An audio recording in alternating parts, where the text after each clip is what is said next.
Արի շաբաթասկիզբ սիրելիներս, շատ ուրախ եմ նորից Աստծո կամքով ու եթեր դուրս գալ եւ բոլորիդ ողջունում, բոլորիդ հաջող շաբաթ եմ մաղթում եւ ամեն մեկը հասնի այն ամեն մի բարձունքի, որ նպատակ եք դրել ձեր սրտի մեջ։ Ես խոսքը ուզում եմ կենտրոնացնեմ մի կարևոր բանի վրա, որ շատ քույրեր եւ եղբայրներ սխալ ըմբռնում ունեն հոգեվոր կյանքի մասին, մասնավորապես քարոզչության հետ կապված եւ կապում են մենակ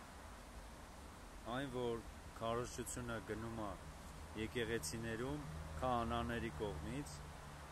բայց նույնիսկ իրանց չեն ընդունում, որովհետև չեն հաճախում եկեղեցի, որտեղ աշխարհիկ են համարվում, որովհետև իրանց կյանքում ամենակարևորը Աստված չի եւ իրանք չեն սիրում Աստծուն, այլ սիրում են իրենց, նույնիսկ մարդկանց է չեն սիրում, իրենց հարազատներին, իրենց տան։ Բայց սիրելիներս, խոսքը կենտրոնացնում եմ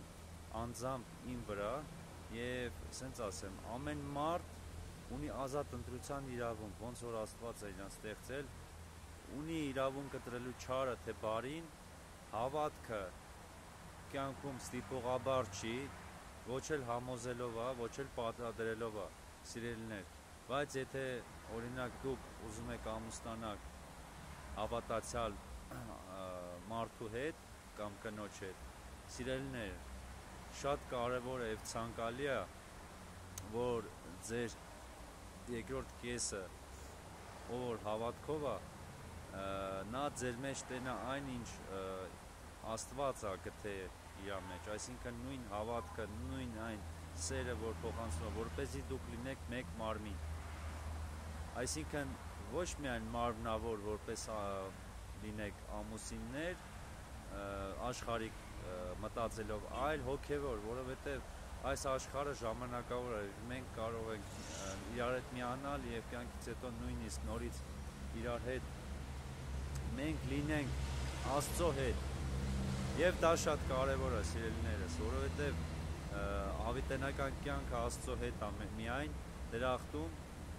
եւ դժոխքում միայն տանջանք է, սիրելիներ, դրա համար դուք եթե ընտրել եք հոգևոր մարդու, ձգտեք